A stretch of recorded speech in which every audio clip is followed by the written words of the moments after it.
ಇವತ್ತು ಸಿದ್ದರಾಮಯ್ಯನವರಿಗೆ ಕೇಳಲಿಕ್ಕೆ ಬಯಸ್ತೇನೆ. ಕೆಲವು ಹಿಂದುಳಿದ ವರ್ಗಗಳ ಸಂಘಟನೆಗಳ ಮುಖಾಂತರ ಹೇಳಿಕೆಗಳನ್ನು ಗಮನಿಸ್ತಾ ಇದ್ದೇನೆ.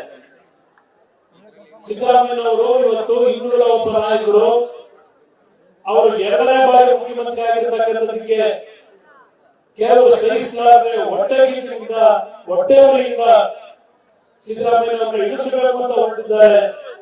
ಈ ಮಾತನ್ನು ನೀವು ಹೇಳ್ತಾ ಇದ್ದೀರಿ. ನಿಮ್ಮ ಮನಸ್ಸಿಗೆ ಪ್ರಶ್ನೆಯನ್ನು ಹಾಕೊಳ್ಳಿ, ನಿಮ್ಮ ಆತ್ಮಕ್ಕೆ ಪ್ರಶ್ನೆಯನ್ನು ಹಾಕೊಳ್ಳಿ. ಇವತ್ತು ಯಾದಗಿರಿಯಲ್ಲಿ ಕಲಬುರಗಿ ಜಿಲ್ಲೆಯಲ್ಲಿ ಒಬ್ಬ ಪೊಲೀಸ್ ಅಧಿಕಾರಿ, ಯಾದಗಿರಿ ಜಿಲ್ಲೆ ಒಬ್ಬ ಪೊಲೀಸ್ ಅಧಿಕಾರಿ ಅದು ಆತ್ಮಹತ್ಯೆ ಅನ್ನೋದೇನು ಮಾನಸಿಕವಾಗಿ ಅಸ್ತಿತ್ವಕ್ಕೆ ಒಳಗಾಗಿ ಮರಣ ಹೊಂದಿರತಕ್ಕಂಥದ್ದಲ್ಲ. ಅದನ್ನೇ ಹೇಳಲಿಕ್ಕೆ ಹೊರಟೆ. ಈಗ ಡಾಕ್ಟರ್ ಪರಮೇಶ್ವರ್ ಅವರಿಗೆ ಈ ವೇದಿಕೆ ಮುಖಾಂತರ ನಾನು ಒಂದು ಪ್ರಶ್ನೆಯನ್ನು ಕೇಳ್ತೀನಿ. ನಮಗೆ ನೀವು 100 ಪ್ರಶ್ನೆ ಆಮೇಲೆ ಹಾಕೊಳ್ಳಿ. ಚನ್ನಪಟ್ಟಣದಲ್ಲಿ, ರಾಮನಗರದಲ್ಲಿ, ಅಲ್ಲಿಂದ ಮೈಸೂರು, ಮಂಡ್ಯದಲ್ಲಿ ಹಾಕಿ. ನೀವು ಈ ಪ್ರಶ್ನೆ ಉತ್ತರ ಕೊಡ್ರಪ್ಪ ಪರಮೇಶ್ವರ ಅವರೇ. ನೀವು ರಾಜ್ಯದ ಗೃಹ ಸಚಿವ, ನಿಮ್ಮ ಇಲಾಖೆಯಲ್ಲಿದ್ದಂತ ಒಬ್ಬ ಪೊಲೀಸ್ ಅಧಿಕಾರಿ, ನಿಮ್ಮ ಸಮಾಜಕ್ಕೆ ಸೇರಿರ್ತಕ್ಕಂಥ ಒಬ್ಬ ಪರಿಶಿಷ್ಟ ವರ್ಗಕ್ಕೆ ಸೇರಿರ್ತಕ್ಕಂಥ ಒಬ್ಬ ಅಧಿಕಾರಿ, ಆ ಅಧಿಕಾರಿ ಇವತ್ತು ನಿಧನ ಆಗಿರ್ತಕ್ಕಂಥದ್ದು. ಅವರ ಪತ್ನಿ ಹೇಳ್ತಾ ಇದ್ದಾರೆ, ಯಾವ 25 ಲಕ್ಷ ಲಂಚವನ್ನ ಕೇಳಿ ಹಣ ಕೊಡಲಿಲ್ಲ ಅಂತ ಹೇಳಿ ಹಿಂಸೆ ಕೊಟ್ಟು ಇವತ್ತು ನನ್ನ ಗಂಡ ಇವತ್ತು ಮರಣ ಹೊಂದಿದ್ದಾರೆ ಅಂತಕ್ಕಂಥದ್ದು. ಒಬ್ಬ ಪರಿಶಿಷ್ಟ ವರ್ಗದ ಹೆಣ್ಣು ಮಗಳು ಇವತ್ತು ಕಣ್ಣ ನೀರನ್ನು ಹಾಕ್ತಾ ಇದ್ದಾರೆ.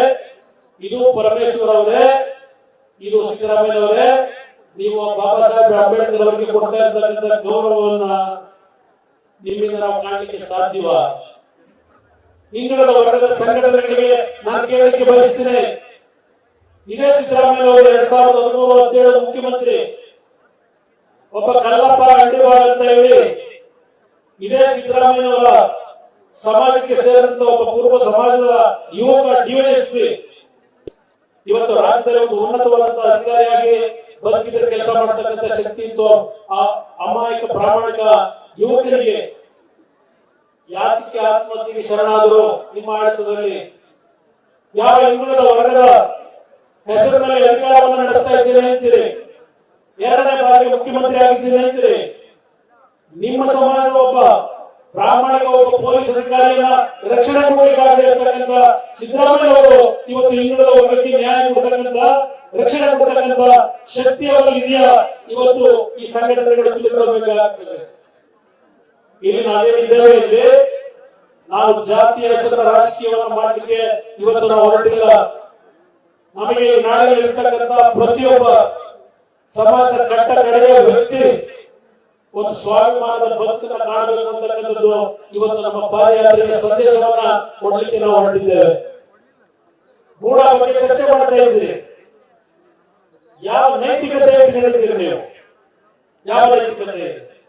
ನೀವು 15 ಸೈಟ್ ತಗೊಂಡಿದ್ದಕ್ಕೆ ನಮ್ಮ ಆರೋಪ ಇಲ್ಲ, ಇನ್ನೂ 25 ಸೈಟ್ ಬಳಸ್ಕೊಡಿ, ನಮ್ಮ ಆರೋಪ ಇಲ್ಲ. ಆಗ ಕಾನೂನುಬದ್ಧವಾಗಿ ಮಾಡ್ಲಿಕ್ಕೆ ನಿಮಗೂ ಅಧಿಕಾರ ಇದೆ, ಈ ನಾಳೆ ಒಬ್ಬ ಬಡ ಬೋರೆ ಹುಡುಗಕ್ಕೂ ಅಧಿಕಾರ ಇದೆ ಕಾನೂನುಬದ್ಧವಾಗಿ ಮಾಡ್ಲಿಕ್ಕೆ. ಆದ್ರಲ್ಲಿ ಆಗಿರ್ತಕ್ಕಂಥ ಪ್ರಕರಣ ಸಂಪೂರ್ಣವಾಗಿ ಕಾನೂನು ವಿರೋಧಿಯಾಗಿ ಮಾಡಿರ್ತಕ್ಕಂಥದ್ದು. ನಾನು ದಲಿತ ಜಮೀನು ಅಂತಲೂ ಹೇಳಿಕ್ ಹೋಗೋದಿಲ್ಲ, ದಲಿತ ಅನ್ನೋ ಪದ ಹೇಳಬಾರದಂತೆ ಪಾಪ ನಮ್ಮ ಬಡವಳ್ಳಿ ಶಾಸಕರು ಹೇಳಿದ್ದಾರೆ. ಎಲ್ಲರೂ ಅಲ್ಲ ಪಾಪ ಮೊನ್ನೆ ಅಸೆಂಬ್ಲಿ ಬಹಳ ಚರ್ಚೆ ಮಾಡಿದ್ರಲ್ಲ, ಪಾಪ ಹೇಳಿದ್ದಾರೆ ಏನೋ ಅವಮಾನ ಮಾಡಲಾಗಿತ್ತು. ಅದರಿಂದ ಇವತ್ತು ನಾನು ಕೇಳಕ್ಕೆ ಬಯಸ್ತೀನಿ, ಆ ಮೈಸೂರು ಹಗರಣದಲ್ಲಿ ಪರಿಶಿಷ್ಟ ಜಾತಿಗೆ ಸೇರಿರ್ತಕ್ಕಂಥ ವ್ಯಕ್ತಿಯ ಹೆಸರು ಹೇಳಲ್ಲ ನಾನು. ಯಾವ ತರ ನಡ್ಕೊಂಡ್ ಬಂದಿದೆ ಸಿದ್ದರಾಮಯ್ಯ ಅವರೇ.